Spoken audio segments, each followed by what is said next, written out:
వేదికను అలంచిన పెద్దలందరికీ ప్రణామాలు. పిఠాపరమ వందనం.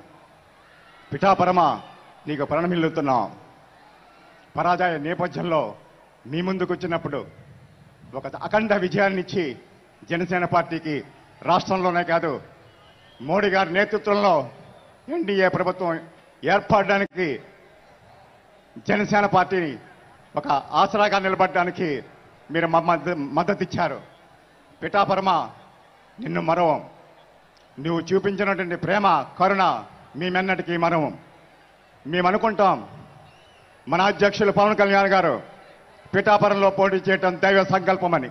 ఎందుకంటే మేము పోటీ చేసి వచ్చే రోజుకే మా అధ్యక్షుల వారికి కావాల్సినటువంటి ఆఫీస్ కానీ మాకు కావాల్సిన వసతులు కానీ అన్నీ ఇక్కడ కల్పించబడ్డాయి. ఆ కుకుటేశ్వర స్వామి దయ, శ్రీపాద వాళ్ళ దయ, కుంతి మాధవుడు, అదేవిధంగా ఉమరాలీషా, అదేవిధంగా బంగారు పాప, అదేవిధంగా దత్తాత్రేయుడు, వీరందరి ఆశీస్సులతోటే మన అధ్యక్షుల వారు ఈ పిఠాపురంలో నిలబడ్డారని నేను ప్రగాఢంగా నమ్ముతున్నాను.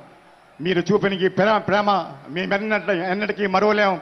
మీ సదా ఈ పిఠాపురం వారికి మీ సేవలోనే జనసేన పార్టీ తరుస్తుందని మీకు మనపూర్వకంగా మనవి చేసుకుంటున్నాను.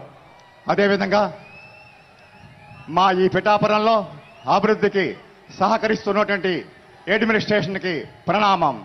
ప్రతి ఒక్క ఆఫీసర్, డిప్యూటీ సీఎం గారి ఆఫీసు నుంచి వచ్చే ప్రతి ఇన్స్ట్రక్షన్ ఎంత శ్రద్ధగా అమలు చేస్తారంటే ఈవేళ పిఠాపురంలో జరుగుతున్న అభివృద్ధి దానికి తార్కాణం. వీరందరికీ వందనం. అదేవిధంగా మేము ఒకటే కొరుగుతున్నాం, జనసేన పార్టీ ఒక సాధారణ రాజకీయ పార్టీ కాదు.